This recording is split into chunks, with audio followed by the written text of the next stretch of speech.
Une centaine de personnes enfermées dans un cinéma de Saint-Amand. Elles disposaient de moins d'une heure pour trouver la sortie avant d'être les victimes d'un tueur fou. Un scénario bien ficelé pour un loisir de plus en plus tendance, l'escape game. Démonstration avec Mathis Lescane et Serge Rosenstroche. La séance est ouverte, j'espère vous revoir. Un projectionniste fou, un décompte inquiétant et une musique angoissante.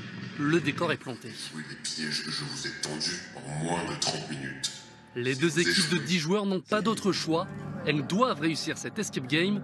Le premier, organisé dans une salle de cinéma, les 100 places se sont arrachées. L'escape game dans une salle de cinéma, c'est quelque chose qui surprend et on a envie de savoir ce que c'est. Donc oui, en quelques jours, tout est parti. Les prisonniers fouillent à la recherche du moindre indice. Des cartes, des coffres et de nombreux cadenas nourrissent l'intrigue. Comptez, le temps vous est compté, mais les sièges aussi peuvent être comptés. Ces gadgets sont désormais bien connus. Les escape games attirent de plus en plus d'adeptes.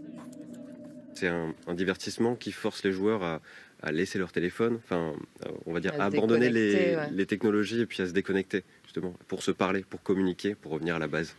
Et je pense que c'est ce qui fait l'engouement.